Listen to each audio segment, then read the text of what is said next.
사도행전 27장 14절부터 21절까지 말씀을 제가 봉독해 드리겠습니다. 얼마 안 되어 섬 가운데로부터 유라굴로라는 광풍이 크게 일어나니 배가 밀려 바람을 맞추어 갈 수 없어 가는 대로 두고 쫓겨가다가 가우다라는 작은 섬 아래로 지나 간신히 거루를 잡아 끌어올리고 줄을 가지고 선체를 둘러감고 스르디스에 걸릴까 두려워하여 연장을 내리고 그냥 쫓겨가더니 우리가 풍랑으로 심히 애쓰다가 이틀날 사공들이 짐을 바다에 풀어버리고 사흘째 되는 날에 배의 기구를 그들의 손으로 내버리니라. 여러 날 동안 해도 별도 보이지 아니하고 큰 풍랑이 그대로 있음에 구원의 여망마저 없어졌더라. 여러 사람이 오래 먹지 못하였음에 바울이 가운데 서서 말하되 여러분이여 내 말을 듣고 글에 대해서 떠나지 아니하여 이 타격과 손상을 면하였더라면 좋을 뻔하였느니라. 아멘. 네, 여러분 오늘 본문의 말씀의 배경을 먼저 잠시 설명해 드리겠습니다. 자, 예루살렘에서 유대인들이 바울을 보고 소요를 일으키죠. 네, 군중들이 돼서 폭동들로 그렇게 폭동을 일으키게 됩니다. 폭도들로 변하게 되죠. 그리고 바울은 이 소요를 진압하기 위해서 급하게 출동한 로마군들에 의해서 로마군 영내에 붙잡혀서 이렇게 구류가 되게 됩니다. 근데 바울은 로마 시민권자거든요. 로마 시민권자는 상소를 할 수 있습니다.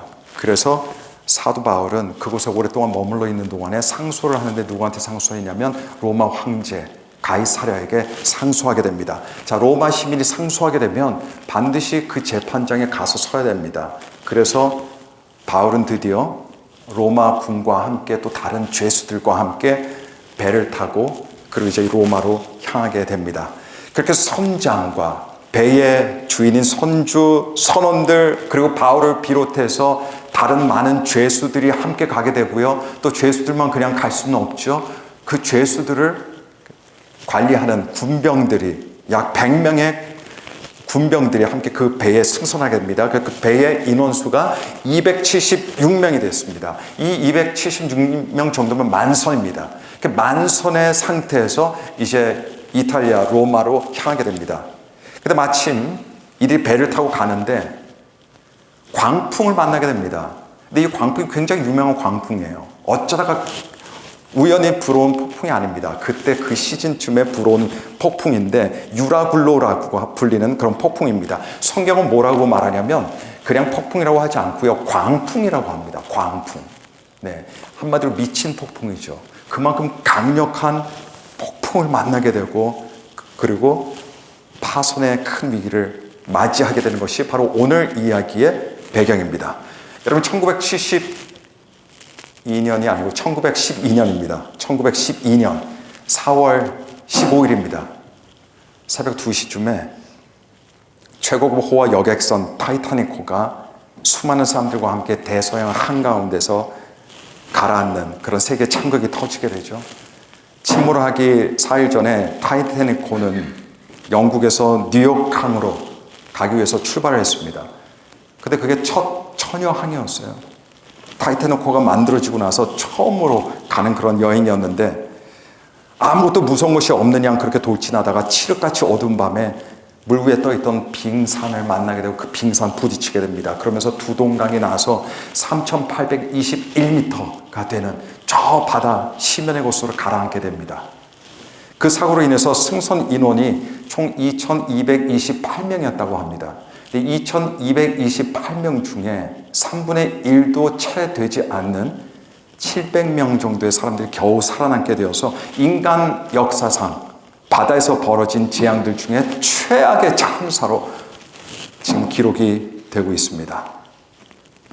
여러분, 당시 타이타닉호는 크기도 크기지만 무엇보다 최고 기술의 집약체였습니다.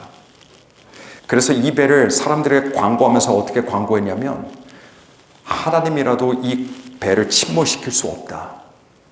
이러면서 대대적으로 광고했습니다.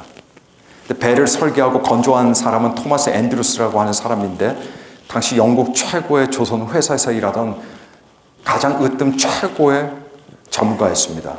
설계와 시설은 물론 모든 재질 부분에서 거의 군함에 버금하는 그런 수준으로 그렇게 배를 지었다고 하죠. 근데 그 타이타닉호가 침몰해 버린 겁니다. 근데 대부분의 사람들은 타이타닉호의 침몰 원인이 단순하게 빙산에 부딪혀서 그렇게 두동강이 나서 바닷속으로 가라앉았다, 그렇게 생각하는데 그게 전부가 아닙니다, 여러분. 사실 타이타닉호의 사고는 여러 요인들이 합쳐져서 빚어진 참극이자 그런 인재였습니다. 집사님, 혹시 여기 모니터 꺼주실 수 있으실까요? 여기서 잡음이 나는 것 같습니다. 근데 이후에도 타이타닉호 침몰을 이런 야기하게 된 여러 요인들을 보게 되면 우선적으로는 사람들의 지나친 욕심과 과신 때문이었습니다. 타이타닉호가 앞서 항해하던 선박들에게 5번이나 빙산의 위험에 대해서 경고를 받았어요. 근데 그 경고를 받았음에도 불구하고 속도를 줄이지 않았습니다. 그냥 전속력으로 내면서 항해를 했습니다. 거기는 이유가 있습니다. 여러분, 이유가 뭐겠습니까? 타이타닉호가 영국서부터 뉴욕까지 가는 데 있어서 그 시간으로 최고 신기록을 기록하기 위해서 욕심을 냈던 겁니다. 이전에 올림픽호라는 게 있었어요. 그게 최고의 배였습니다. 그 배가 신기록을 가지고 있었는데 이 타이타닉호가 그 신기록을 깨자고 그렇게 위험 요소들이 있었음에도 불구하고 속도를 전혀 줄이지 않고 그대로 달려나간 겁니다.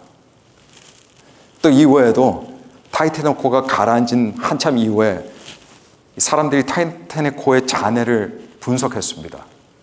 근데 가만히 분석했더니 그 결과 선체를 조립할 때 사용했던 부품들이요, 불량 부품들이었습니다. 옛날이나 지금이나 비슷한 것 같아요. 사실 만약에 불량 부품만 사용하지 않았더라도 빙산에 부딪혔을 때 타이타닉호의 파손은 훨씬 최소화되었을 것이라고 전문가들은 그렇게 진단합니다. 그리고 어쩌면 그렇게 가라앉는 지경까지도 이르지 않았을지도 모른다고 이야기합니다. 또 이뿐만이 아닙니다.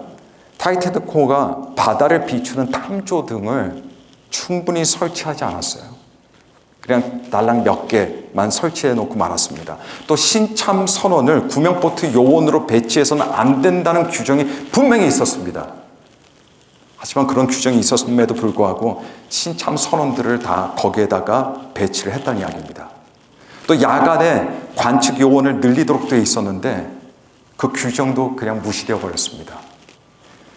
그리고 빙산과 충돌하자마자요, 긴급 구조 신청을 곧장 SOS를 보내야 되는데 먼저 돈 많은 사람들에게, VIP 손님들에게 내려가서 설명하고 안심시킨다고 11분을 낭비해버리고 말았습니다. 이런저런 요인들이 한꺼번에 작용해서 일어난 재앙이 뭡니까? 바로 타이타닉호의 재앙이었어요.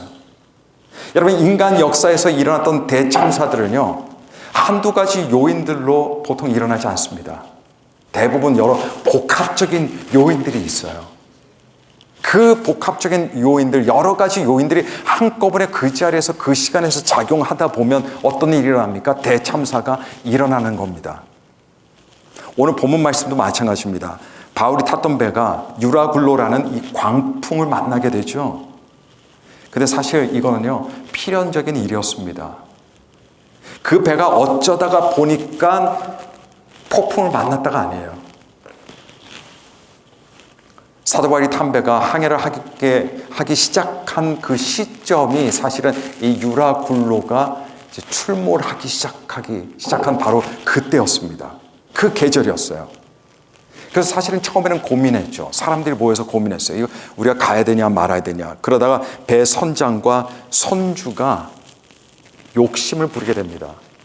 우리 괜찮을 거야. 안전할 거야. 그러면서 무리하게 출발하게 됩니다.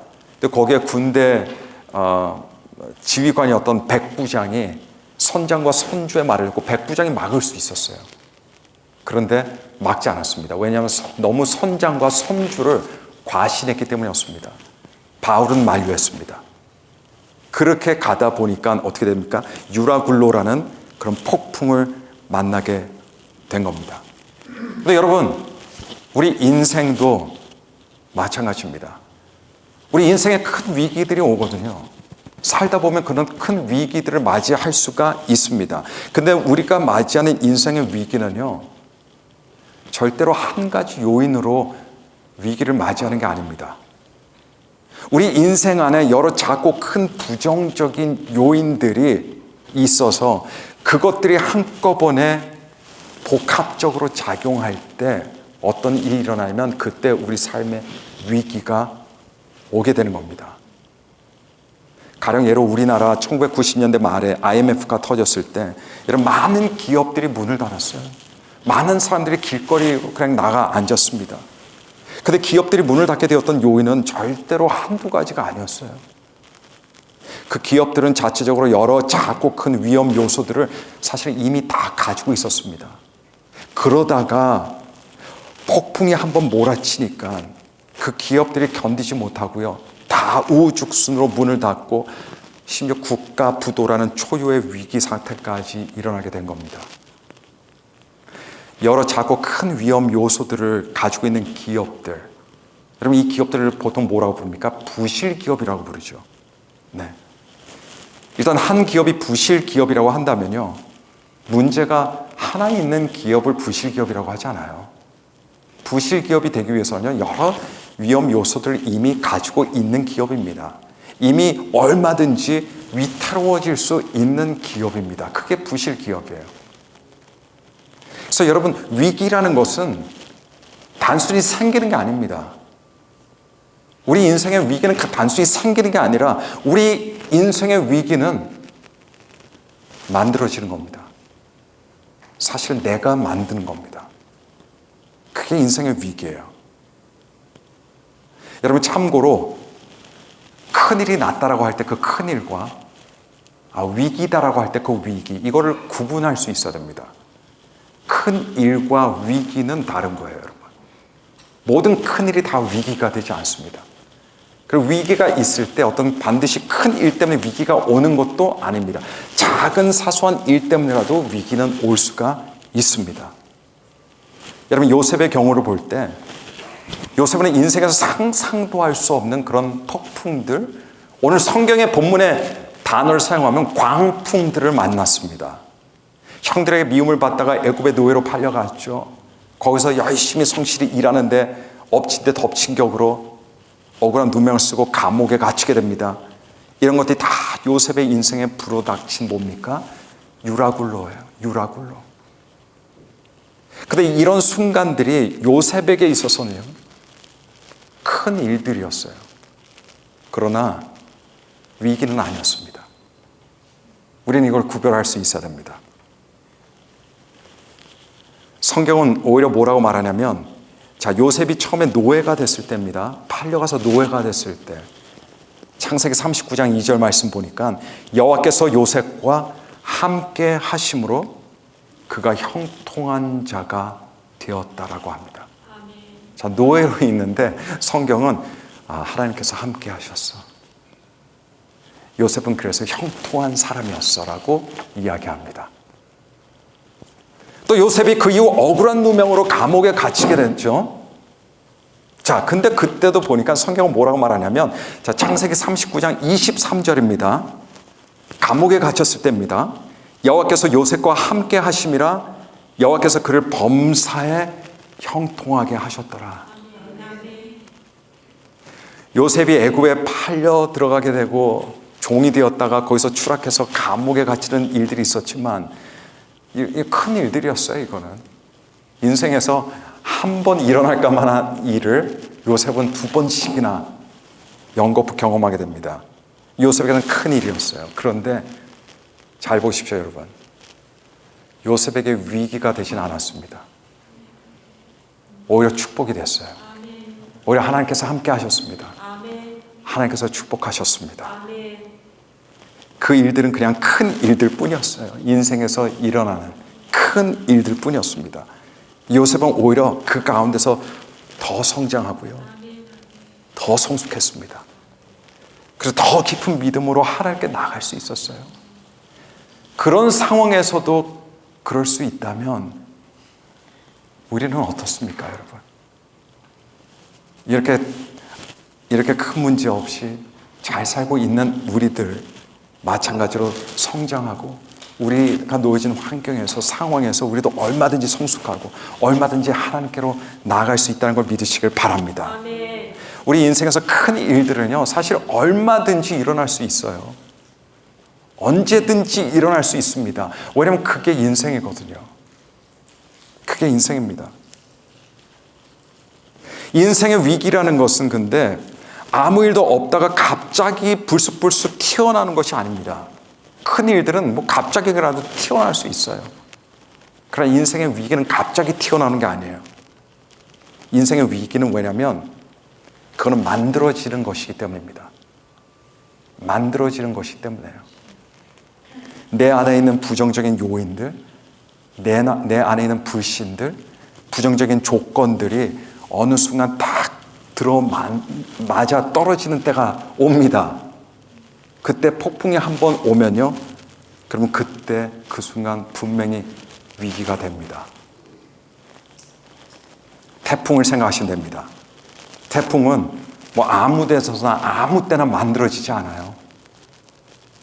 태풍이 만들어지려면요, 태풍이 형성하는 어떤 기후적인, 지역적인, 시간적인 요소들이 다 딱 갖춰졌을 때 언제든 생길 수 있는 게 태풍입니다. 그래서 태풍도 그냥 생기는 게 아니라 태풍도 만들어지는 거예요. 만들어지는 겁니다. 여러 위험한 요소들을 방치하고 방만한 경영을 하는 기업은 부실 기업이 될 수밖에 없습니다. 이런 기업은 언제든지 위기의 순간이 오게 돼 있어요. 시간의 문제일 뿐입니다. 언제 오냐입니다. 근데 여러분, 인생의 경영도 마찬가지예요. 인생도 경영입니다. 그래서 우리들은 다 나름대로 경영인들이에요. 다른 것들은 경영 안 할지 몰라도 우리 인생만큼 우리가 경영합니다. 그래서 기업과 마찬가지로 우리가 근데 방만하게 인생을 경영을 하게 되면 또 그렇게 위험 요소들 그대로 두고 살아가다 보면요, 우리 인생에 계속해서 위기가 일어나게 돼요. 뿌리를 내릴 수가 없어요. 열매를 맺을 수가 없습니다. 항상 넘어집니다. 항상 실족해요. 근데 여러분, 위기가 없는 신앙이 있습니다. 큰 일은 있을 수 있어도 위기가 없는 신앙은 얼마든지 있을 수 있습니다. 이 위기가 없는 인생과 관련해서 솔로몬 왕이 그 해답을 찾아서 잠언서 16장 3절에 제시했습니다. 거기 보니까 너의 행사를 여호와께 맡기라. 그러면 내가 경영하는 것이 이루어지리라. 여러분, 언제나 안전한 인생, 큰일이 있어도 든든한 인생, 큰일이 있어도 흔들리지 않는 인생, 큰일이 있어도 그 예배의 자리, 하나님께서 나에게 허락하신 그 자리를 지키면서 뿌리 내리고 열매 맺을 수 있는 그런 비결은요, 모든 일들입니다. 그냥 교회 일들만 얘기하는 게 아닙니다. 모든 일들, 주일 일들만 이야기하는 게 아니에요. 교회 일들만 이야기하는 게 아닙니다. 모든 일들이에요. 여러분께서 아침에 눈을 뜨고 밤에 눈을 감기 전까지 그 안에 있는 모든 일들이에요. 모든 일들. 모든 일들을 어떻게 하는 겁니까? 예수 그리스도의 믿음으로요. 그분께 맡기는 겁니다. 이거를 못하는 거예요. 이걸 못하면 우리 인생은 부실 인생이 되어버리고 맙니다. 여러분, 자기 행사, 자기 인생, 자기 시간, 자기의 삶을 하나님께 맡기지 않으면서 승리하는 신앙에는 존재하지 않습니다. 신앙의 원칙에는요, 예외가 없어요. 이 세상에는 뭐 다 예외가 있지만 영적인 원칙들은요, 예외가 없습니다. 하나님께 맡기지 않으면서 신앙생활 할 수가 없습니다. 승리할 수가 없어요. 근데 여기 잠언서에서 맡긴다는 것은요, 아무것도 안 하고 하나님께 다 일임한다는 그런 뜻이 아닙니다. 여기서는. 맡긴다는 건 뭐냐면요, 내 주도권을 내려놓고 이제 예수님을 의지하면서 예수님의 말씀에 따라 내 삶을 경영한다는 것을 의미하는 거예요. 예전엔 내가 쓴 매뉴얼 보면서 그 매뉴얼로 우리 인생을 경영했지만, 그러나 지금은 하나님께서 주신 매뉴얼을 가지고 믿음으로 아닌 것 같은데 이런 마음이 들어도 그 매뉴얼에 따라 우리 인생을 경영하는 것, 여러분, 이게 하나님께 맡기는 겁니다. 그리고 예수님의 말씀에 따라 우리의 인생을 믿음으로 경영하기 시작할 때 인생의 위기들을 초래하는 내 안에 있는 그런 작고 큰 위험한 부정적인 요인들, 이런 것들이 싹 사라져 버립니다. 이런 것들이 다 관리가 됩니다.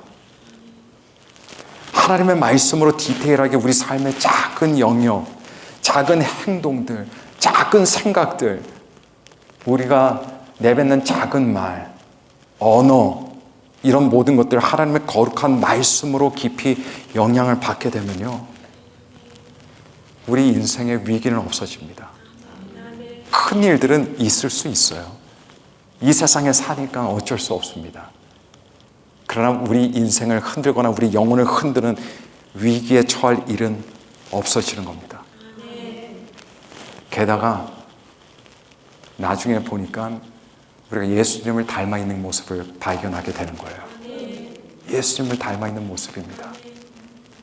사울과 다윗을 보게 되면 이들은 여러분 동시대에 살았던 사람들입니다. BC 1000년경쯤에 같은 지역에서 살던 사람이었어요. 사울은 이스라엘 1대 초대 왕이었고 다윗은 2대 왕이었습니다. 그러나 이 두 사람의 인생은 아주 극과 극을 달리던 반대의 인생을 살았던 사람들입니다. 이 두 사람들이 극과 극의 인생을 살게 되었던 이유는요, 왜냐하면 한마디로 이 두 사람의 인생 경영이 달랐기 때문에 그래요. 이 인생 경영이 완전히 달랐습니다. 이 두 사람의 인생 경영의 원칙이 달랐고요, 인생 경영의 목적도 달랐습니다. 사울의 경우를 먼저 보게 되면 무엇보다 사울 왕의 인생 경영의 주체는 누구였냐? 나였습니다. 자기 자신이었어요. 그래서 자기 고집, 자기 감정, 자기 주관, 자기 욕망이 항상 앞섰어요. 그리고 이것들이 결국 그가 내리는 모든 결정들을 좌우했습니다. 그러니까 사람들이 어떤 결정을 내릴 때 여러분 옆에서 봐도 보입니다. 이것이 이 결정을 내리기까지 어떤 영향을 받았는지가 보여요. 상황과 환경은 다 거기서 거기지만 그러나 자기 안에 있는 것들을 가지고 결정을 내렸는지 아니면 하나님의 말씀에 준해서 결정을 내렸는지. 그래서 어떤 경우 보면요, 야, 이거는 하나님의 사람이 아니면 절대로 내릴 수 없는 결론이다, 결정이다, 그게 보인다는 이야기입니다. 사울은 늘 자기 것 가지고 결정했어요. 하나님께서 어떻게 생각하시든 자기 생각 따랐고요, 하나님의 마음이 어떻든 자기 마음을 따랐습니다. 하나님의 열정이 어떻든 자기의 욕망이 항상 앞섰습니다. 거기에 따라 자기 인생을 경영했습니다. 참고로 여러분, 사울 옆에 누가 있었습니까? 사울 옆에 보면 아이 시절 때부터 하나님의 택하심을 받아서 하나님을 섬기고 이스라엘의 영적 지도자가 되었던 사무엘이 있었습니다. 모든 이스라엘 사람들의 존경을 받던 사무엘 선지자가 바로 그의 옆에 있었습니다. 사울이 왕이 될 때에 사울의 머리에 기름을 부어줬던 바로 그 사람입니다. 이런 영적 거장이 있으니까 사실 사울은 세상 말로 한다면요, 다른 사람들보다도 유리한 사람이었습니다. 언제나 어려운 일이 있으면 사무엘 선지자에게 달려가면 돼요. 사무엘 선지자에게. 그런데 사울은 사무엘 선지자의 말을 들을 생각도 안 했습니다. 따를 생각도 하지 않았어요. 왜냐하면 인생 경영의 주체는 바로 자기 자신이었기 때문입니다. 사울은 이스라엘 왕으로 알려져 있지만요, 그러나 사실 사울은 이스라엘 왕이기 전에 자기 인생의 왕이었어요. 자기가 모든 결정을 내립니다. 그러다 보니까 자기 상처, 자기 열등감, 자기 욕구, 자기 고집, 자기 불만, 자기 감정에 따라 판단하면서 자기 인생을 경영하다 보니까 결국은 나중에 그런 불행한 결말까지 가게 된 겁니다. 사울의 인생 경영의 목적도 마찬가지죠. 사울의 인생 경영의 목적이 뭐였습니까, 여러분? 바로 자기가 원하는 것을 얻는 거였어요. 딴 거 아닙니다. 그리고 자기가 얻은 거라면 그것을 지키는 것. 딱 이 두 가지예요. 세상 사람들이 다 그렇죠. 세상 사람들의 목적이 그거잖아요.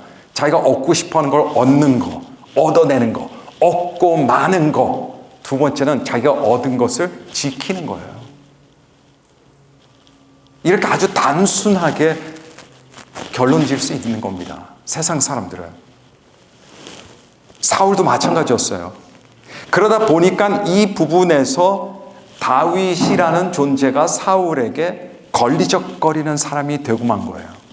왜냐하면 다윗이 자기가 지켜야 하는 왕의 자리에 위협이 되는 인물이라고 간주했기 때문입니다.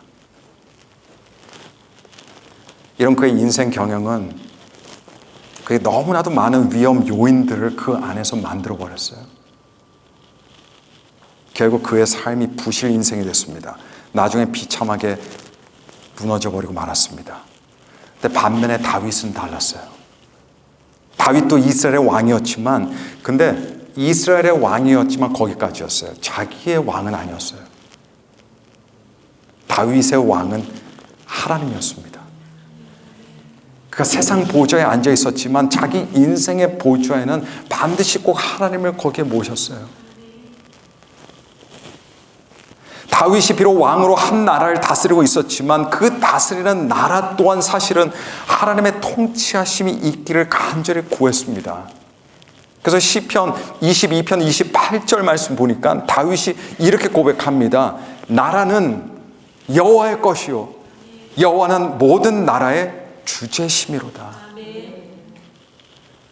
다윗의 인생 경영의 주체는 사울은 자기였지만 다윗에게는 하나님이셨습니다.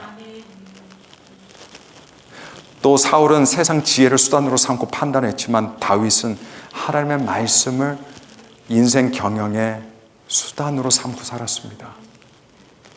그래서 그는 도움이 필요할 때, 인생의 인도하심이 필요할 때, 괴로울 때, 고통스러울 때, 힘들 때, 큰 일들이 있을 때 어떻게 합니까?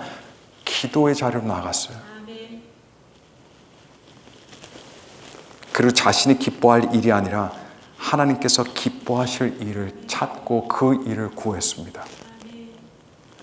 물론 그럼에도 불구하고 다윗의 인생에는요, 큰 일들이 참 많았죠. 상상할 수도 없는 큰 일들이 그에게 많이 닥쳐왔습니다. 이 큰 일들이 어떤 겁니까? 그의 인생의 유라굴로들이었어요. 유라굴로들. 그러나 다윗의 인생은요, 그런 큰 일들이 많았지만 좌초되거나 난파되지 않았습니다. 오히려 빛이 났습니다. 비록 눈물 흘릴 큰 일들이 많았지만 그러나 그의 인생은요, 숭고하고 아름다웠습니다. 하나님의 인정을 받는 인생이 되었습니다. 그의 삶에서 일어났던 큰 일들이 그가 믿음으로 살며 하나님께 자신을 맡기며 살던 그에게 있어서는요, 위기가 되지 않았어요. 많이 괴로웠지만, 많이 힘들었지만, 그러나 다윗은 괜찮았습니다.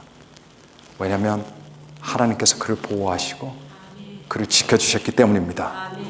다윗은 어떻게 자기 인생을 경영해야 할지 여러분 정확히 알고 있었어요. 그리고 이런 그의 경영 철학이 시편 21편 7절에 기록되어 있습니다. 시편 21편 7절 말씀 보니까 왕이 여호와를 의지하오니 지존하신 이의 인자함으로 흔들리지 아니하리이다. 우리는요, 하나님의 인자함으로 흔들리지 않는 거예요. 하나님의 풍성한 인자하심과 은혜가 있을 때, 우리가 하나님을 붙잡을 때, 하나님을 믿고 나아갈 때 하나님께서는 의인으로 하여금 흔들리지 않게 붙잡아 주십니다. 여러분, 하나님을 의지하시길 바랍니다. 그게 답입니다. 베드로가 고기잡이에 실패하고 바닷가에 앉아서 그물을 손질할 때 예수님께서 뭐라고 합니까? 깊은 곳에 나가서 그물을 던지라. 근데 여러분, 이때 베드로의 반응을 보십시오. 우리들이 밤이 새도록 수고하였을 때 잡은 것이 하나도 없지만은 말씀에 의지하여 내가 그물을 내리리다. 말씀을 의지하여 내가 그물을 내리리다. 하나님께 맡기는 겁니다. 하나님, 내가 그물을 내리겠습니다. 주의 모든 말씀에 모든 걸 의탁합니다. 맡깁니다. 그렇게 해서 베드로는 예수님을 만나게 되고 예수님을 따르게 되었습니다. 하나님 말씀에 의지하여 이런 매일의 삶을 살아갈 때 하나님께서 예수 그리스도 안에서 우리를 세워주십니다. 우리를 힘있게 해주십니다. 상황이나 환경이나 주변의 다른 사람들이 아무리 나를 힘들게 해도 약해지지 않아요. 하나님의 사람들은 오히려 빛을 발합니다. 강해집니다. 믿음의 여유가 있어야 돼요. 하나님께서 그 사람과 함께 하시고 또 그 사람의 인생을 더욱더 굳건하게 만들어 주십니다. 이런 은혜가 저와 여러분들에게 있기를 간절히 축원합니다. 여러분, 이제 우리 반년이 지나는 시점입니다. 6월 마지막 주. 우리 표 아시죠, 여러분? 이 딱 한 해 중간이 됐을 때 우리 표를 보면 우리가 평안하여 든든히 서가는 교회입니다. 평안하여 든든히 서가는 교회. 평안하지 않으면 든든히 서갈 수 있는 거 없어요. 열쇠는 우리가 평안할 때, 우리의 평안을 지킬 수 있을 때, 주께서 우리의 평안이 되어 주실 때 우리 교회는 굳건하게 세워져 나갑니다. 여러분, 그런 평안, 하나님과의 평강과 우리 함께 교우들 간의 평강, 세상과의 평안 가운데서 여러분, 우리가 더욱더 굳건하게 세워지는 저와 여러분들이 되시고 이 교회가 되기를 예수 그리스도 이름으로 축원합니다.